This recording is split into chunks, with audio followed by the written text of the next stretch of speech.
it is right time that I also involve Ms. Sumaira Abdulali into this. Ms. Sumaira, I hope you can hear me. Ma'am, you're on mute. Yeah, I can hear you. Yes, I can hear Yeah, you. yes, sure. So you already have heard our three experts before. So I would like to come with a query to you that what key policy level improvements do you suggest to Indian government towards better environmental conservation? Especially, we have heard what the history says and how our experience has been, especially in post-COVID era. How do you see that Indian government should come forward? Well, I'm hesitant to say what they should do. I would like to say how we can inform what they do in such a way that they feel it necessary to do. Because I believe that policy and implementation of policy have to completely inform each other all the time. And as someone who's worked on the ground and been attacked by the sand mafia before anyone even knew that a sand mafia existed or that sand mining was an important environmental issue, I know what it takes to make the government firstly recognize that an issue has to be done, not because they feel that it looks good on paper or on a policy paper, but because the people demand it. And what it takes is that you need to constantly generate your own data, and you need to constantly inform the government in such a way that they have to respond. So I would really like to see the people stand up, and I'm so happy that the youth, not only of India, but all over the world, but especially in India, just before this, I was talking to another group of young people who are so inspiring when 11-year-olds and 15-year-olds are taking the lead in these issues. And ultimately, they are going to be the ones who not only inform the policy, but come up with new ways of doing things, which further inform policy. So I talked about sand mining, for example, which, because sand is now recognized just last year by the UN as the second most extracted material in the world after water, for which no government really has a policy, that it is in India where the UN recognizes that the solutions lie, and where we have not only demonstrated the solutions, but made it known that they are techno-economically feasible as long-term solutions using other environmental hazards like garbage to become the raw material, including the garbage in our dumps. Now, for this information to go out and become policy, you need people from every sphere. And I'm not talking only of environmentalists. We're talking to the converted in this room, but really every single person who lives on this earth, whether he believes in climate change or not, is impacted. And so whether they take it from the point of view of developing new technologies, of creating awareness, of making policy change through law, through politics, through whatever, it's all good. That's the way I look at it. It's happening. And I would really like to see the end of, this COVID has been a very intense period. A lot of people who never believed in the environment at all, in fact, they did not believe actively in the environment, have woken up and seen what a difference it makes when they have clean skies, blue skies, when they have, for the first time, hear bird song in cities. And I'm really hopeful that if even the best they can do is just forward a message by the click of a mouse, and the most they can do is put their professional expertise into this work, whether they are in the environmental sphere or not, that collectively we'll be able to make the difference. So I really want to see not specific policy changes, because there are so many of them that we are asking for, but more involvement in those policy changes and in the implementation of policy across various sectors, and especially the youth. Very true, very true. So if we can recollect that when we spoke with all the four experts, including you, one thing is coming very common and very much obvious is what government is doing is not going to decide our future, and is not going to help in this kind of bigger goal that we are achieving, we are trying to achieve. It is ultimately coming to the common people. Government is there, industry has a big role to play, and they are into niche. I mean, instinctively they are little different. They take time to understand the reality until unless it comes to a cutthroat position. And now being from a civil society, from NGO, and a larger group who knows, who understand, and who realize it on the ground. How do you think that public campaign, you have been expert into it, your public campaign is going to play a role to bring the people to the common platform, to make in government understood, to make industry follow those things, and ultimately to make some difference at the global level? If we all do, not only in India, I'm saying, but across the world. Well, it's only public campaigns and public involvement which has driven any change at all in the world, whether you look at women's movements or you look at, you know, Black movements, or you look at any movement at all. So today, the crisis of the world is the environmental movement. And it's fortunate that so many of us feel so closely linked with the environment. But it's not enough for us to speak to each other and convince each other, because we're all already convinced. I mean, I don't think there's any dispute between us. The real challenge is for the people to whom we are going to leave the world behind, and who are not necessarily going to be part of the movement directly, in the sense they may not find they have the time, they have their careers to build, they have other aspirations, they have other interests, you know, business interests. We constantly hear how business and environment is in opposition, but they aren't in opposition at all, because a lot of the solutions actually are business opportunities, if you want to look at them that way. And the one I just mentioned, sand mining, I think it's a huge business opportunity, a technological opportunity, to take those garbage dumps which are smoldering there and making our cities sick, and to give people a solution where tomorrow I can say, I don't want to live in a house built of sand. Today, if I want to, if I know, if I have enough knowledge, which was not even thinkable when I was young, that we thought the world will stop without coal. And it's very unfortunate that some people still think that. But actually, we know that there are countries who don't even have a lot of sunlight, like Germany, who are actually giving away electricity free from their grid, which is solar generated. So we can do it. We have the solutions now. And of course, they're all very expensive when you start, but expense also is something you have to look at long term, not short term. So the cost that you're saving today is multiplied. A stitch in time saves nine, and you're going to multiply those expenses by not taking early action. So it's not that that action can't be taken. It's that when I look out of my window and I see my beach being ruined by sand mining, am motivated to do something. And I really hope that when the industrialist looks out of, on his tree and sees it being cut down, or the child looks out of her window and sees the garbage burning, or the mother looks out and sees her child being sick because you're bursting firecrackers, that they will speak up, not because they want to save the world or save the planet, although I hope there'll be some of those too, but just because they realize that this is something that they really want in their own self-interest. And self-interest drives us all, like it or not.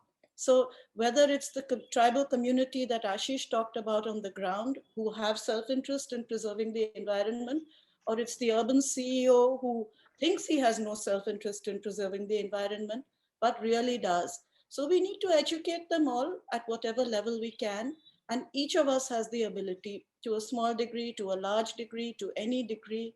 And I mean, I'll just leave it there. I hope that all young people will find this interconnect and this ability to mesh the different fields of expertise and give us those solutions which will work both in terms of industry, business, clean air, environment, and everything. Maybe I'm being too optimistic, but I don't think so, because I see that spirit in our youth.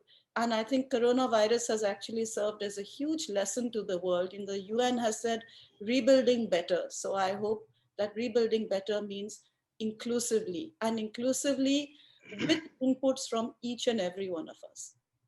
That's very much true. Very much true. It is well understood, and we realized lately that the main reason that our fight is not going at the rate we are expecting is the thing that who suffers most, who is most impacted, is not part of the process, is not part of the decision-making process, or is not involved into decision-making process. Large proportion of those people are those who are not aware of the system, who is not able to contribute to the system or not make their voice audible to the system. I think in this point of time, the young generations who can understand this science, the society, I mean, and the legal aspects of it, everything they understand. Especially, I call upon the student groups and the coming generations, even in school or institutes or colleges. They have a bigger role to play because they understand now what you in your age were not able to figure it out at the time. It could have made difference. So certainly it is a big role, big call, I would say, for the younger generation to uh, take the task ahead, make the things possible, and we can realize being optimistic, and we have no other option apart from being optimistic. We have to be. We want to live. We have to be optimistic, and it doesn't require everybody to be environmentalist. If we breathe air, if we drink water, if we eat food, which ultimately comes from the natural resources, we are inbuilt or inborn uh, environmentalist, I would say, and we can do enough for us and collectively to the environment, to the society, that can make a difference. With this, I would like to open the floor to the audience to ask the questions to our expert, whatever you feel you have understood the discussion so far. I would certainly like to request when you ask the question, please do, take your name, your organization, and do try to point out to whom you want to ask the questions. I would like to open the floor to the question and answers. Please. Yeah, I would like to start.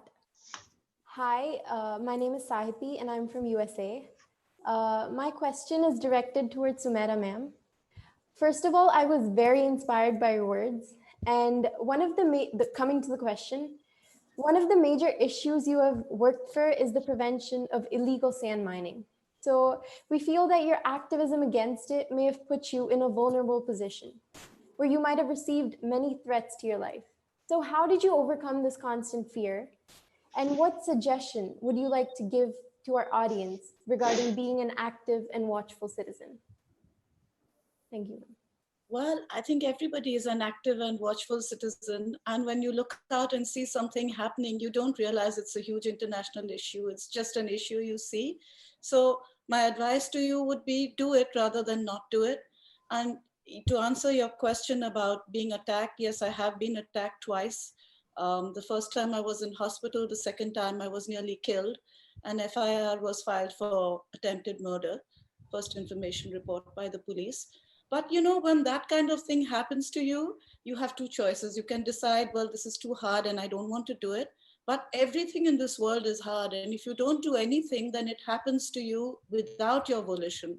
The other way to look at it is that, well, this happened. Someone's willing to kill me because I stopped them mining sand. So there must be more to this and I have to find out what it is. So I chose that and I don't regret it at all. I think that's, for me, that's the only way, you know, and issues which, that's maybe how any issue comes about. If you just take up something because everybody is talking about it, maybe maybe you never do it just for yourself. Yeah. Hello, my name is Pradyumna. I'm from India. So, ma'am, my question is that we know that we have, education plays a great part in, educating people and disseminating awareness on the environmental issues.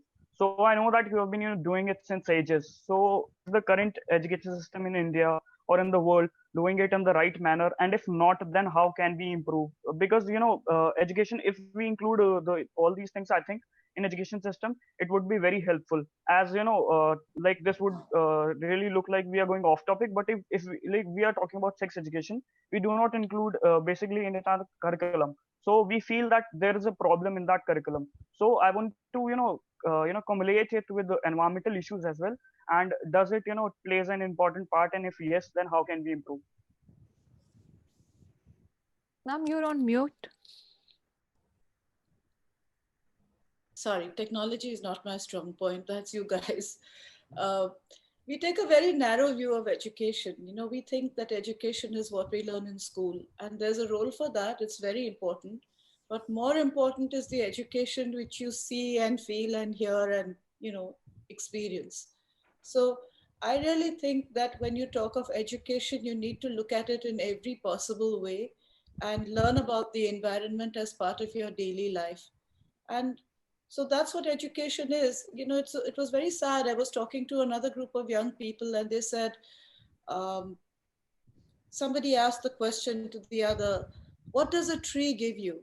And the answer came, it gives us carbon dioxide to breathe. And I said, you know, this answer makes me very sad, because you have looked at the tree and thought about the tree gives carbon dioxide to you, which is what you're taught in a textbook.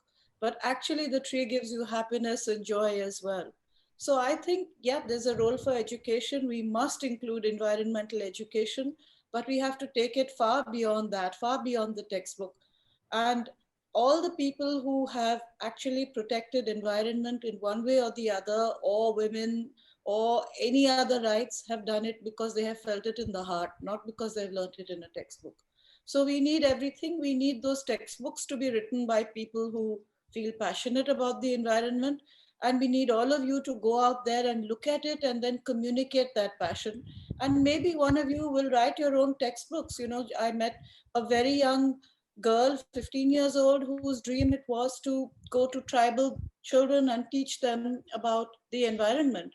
So tribal children don't need to be taught about the environment in the same way. But I appreciate the thought. I hope that both will learn from both, and that's the way it should be.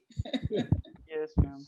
So adding on to this point, this basically means that, not only going to the textbooks, but also, looking into the practical perspective of teaching people how to, protect the environment. Because when we come into practicality, it becomes, we can empathize with it. Yeah, and you'll discover those practical aspects when you start doing it. So of course, there's a role for people who have more experience, you know, old people like me, like us, Yeah, who that's can the reason we have maybe you here. who can maybe give you some tips. But the world keeps changing, and you're going to find your own ways and make your own mistakes, which is as it should be. Just don't make the same mistakes we've already made. And I'm sure that you'll find solutions which we couldn't even have dreamt of. But the main thing is to be in touch with it and make sure that the people around you are in touch with it. And that's what education is. You know, I'll just share a very quick short story. The other subject I have worked on for decades is noise pollution. And today it's the youth which are educating their parents not to burst crackers. I think I mentioned this. And it was because we made a presentation to the government of Maharashtra first that the youth should be involved, and they decided to educate all the municipal schools and teach them about firecrackers. And it from there on it was just obvious, because those children who had gone to school, younger children, you know, they then went home and said, we don't want the crackers. So that's how it goes. Education is both ways. And I think it's high time that our generation started listening also to yours and understanding what it is you want from us. At the same time, it'll be nice if you listen to us also and figure out what our mistakes have been. Just like Ashish said, we need to learn from the mistakes of the West. So you need to learn from our mistakes and better them. Thank you so Thank much, you so ma'am. much, ma'am. Thank you so Make a much, quick ma'am. comment on education, or are we out of time now? We can have like 2 more minutes for it if need be, because we have to end I the think session by just time. adding on to what Sumaira said, we had a wonderful session today actually with a group called Chinhari, which is young girls in Chhattisgarh who are relearning about their own environment and culture, but also bringing in stuff from outside. Somebody wants to be a computer engineer, but not lose her Adivasi roots. And I think it's this hybrid systems which young people are coming up with in the alternative educations, or even in some mainstream schools, which are so very important, where you refuse to be alienated from your own cultures and ecological roots and so on, but you also learn from outside. Like Gandhi said, Gandhi was very good at pithy comments. He said, the windows and the doors of my house will always be open for the winds of all cultures to blow through, but I refuse to be blown off my feet by any of those winds. So it's this, this is what education should be. But also more fundamentally, it's not about putting environmental education as a subject or something like that. It's really about saying, okay, education should be about learning how to be a responsible human being, responsible to other human beings and responsible to the rest of nature. Unfortunately, our education system tells us to be selfish, want more money, want power, want, this whole thing of competitiveness and individuality and the selfie as the most important photograph that we take these days. That is what fundamentally has to change in the education system. And we have some wonderful examples across the world of these kind of alternative approaches to education, where you're learning with the community, where your own creativity is enhanced. You continue to be a questioning human being, not somebody who just completely accepts what authority tells you. You actually be part of making the curriculum, you're part of decision making in the school or the college or whatever education institution it is, and you learn how to reconnect with nature. That's, I think, what needs to change fundamentally. Thank you so much, Mr. Kothari, for sharing this. We are like out of time now, and still we have a lot of questions.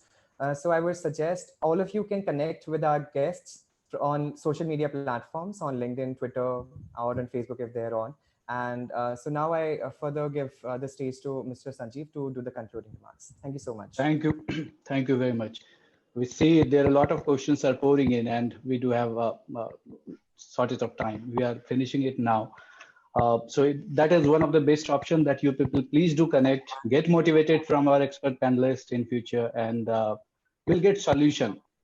I would try to summarize in a minute that we have listened to all these team panelists, experts, lots of issues we discussed throughout: environment as a whole, climate change, public contribution, hunger, peace. All these things are, if you see to a certain extent, is dynamically connected to each other. You cannot deal just one climate change. You cannot just deal air pollution or water pollution. If we are doing and trying to solve this way, this is like barking the wrong tree. That is what we are doing. I mean, Indian guests and Indian people understand that how we are dealing with the Delhi air pollution. That is one of the solutions. That is what we are looking for, and we are just barking at the wrong tree. We have issues. All the issues are interconnected, and there need an optimistic approach to deal with it. Where it will come from? It will come from the generation who is now responsible, who is supposed to face it, who is supposed to be impacted very now and in future, upcoming generation as well. I would say, I think it. We have problem. The government doesn't understand much or doesn't deal with the right way. People are not aware that much, or are not able to do this. But the ultimate solution is ultimately each and every individual has to contribute. To make them contribute, there are people who has to play the role to make them aware, to bring it to them on the platform, to the common platform, where we can share what their responsibilities are, what bit they can do their own. This pass can also educate. I would say educate, because most of the time I see the policy making policies at the top level is not matching at the ground level reality. So government has to understand the reality as well.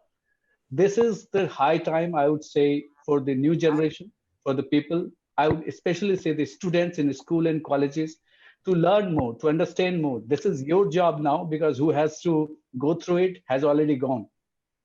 Job for the people who can guide you is there, but certainly it is job for you now to understand, take the fight forward. It is possible to do. COVID has shown us you can see the clear sky, you can have clean water, you can see the wildlife on your roads as well. Even USA and other countries have seen it. You can make things happen. It is required to be done with the right approach and right strategy and soulful effort towards it. With this, I would suggest to close it here. We have a lot of things to discuss, but certainly we can plan for another session similar to this. With more people who can ask the question and understand, interact with each other. I would like to close here and hand over to you, Dave. Please take it ahead. Yeah, thank you so much, Sanjeev sir. So again, I'm thanking each and every one of you who joined us today for this session. Here we have people from different countries, from different time zones, and still you made it. It's such a commendable thing. And I would like to make a special mention of all the panelists who joined us for such an informative session. And I highly recommend each and everyone to connect with them over social media platforms. And as I would like to just add on one last thing. So this summit was a series of events, and expert panel discussion is just the second of it. So tomorrow we are having climate action workshop, in which many young climate activists and organizations would be joining us for giving sessions, for having discussions. And after that, as the conclusive event, we are having leaders conclave. In the Leaders Conclave, as Mr. Uchita rightly pointed out, that it's not just all about talking about climate change is happening, it's more of like how we can address it on a very personal and grassroots levels. So on Leaders Conclave, during the Leaders Conclave, young leaders, young people like you and I, we would be joining for sharing our strategies, our ideas as to how we are driving climate action within our own communities, how we are actually contributing to the global climate action by making personal changes in our lifestyles. And yeah, so that's it. So I'm looking forward to have you all there. And again, thank you so much, Mr. Ashish Kothari, Mr. Nigel Topping, Sumaira Abdulli, and Uchita D'Souza. And thank you so much, Sanjeev sir, for moderating the session. Yes, Thank you and so one more thing. Can we, like, before we all leave, can we all unmute ourselves and give a round of applause to like the entire Exactly, panelists yeah. and our moderators? Yeah. That's the least we can do over here. So, Thank 1, you. 2, 3. Yeah. Thank you so much, sir. Thank you Thank so you. much. It was amazing. Thank you. Thank you so very much. We are Thanks so for the like, thank you opportunity. so All the much. best for the next few days. Thank you all. sir. Pleasure to know. Thank you so much. Be safe. Bye bye. Thank you so much. Take care.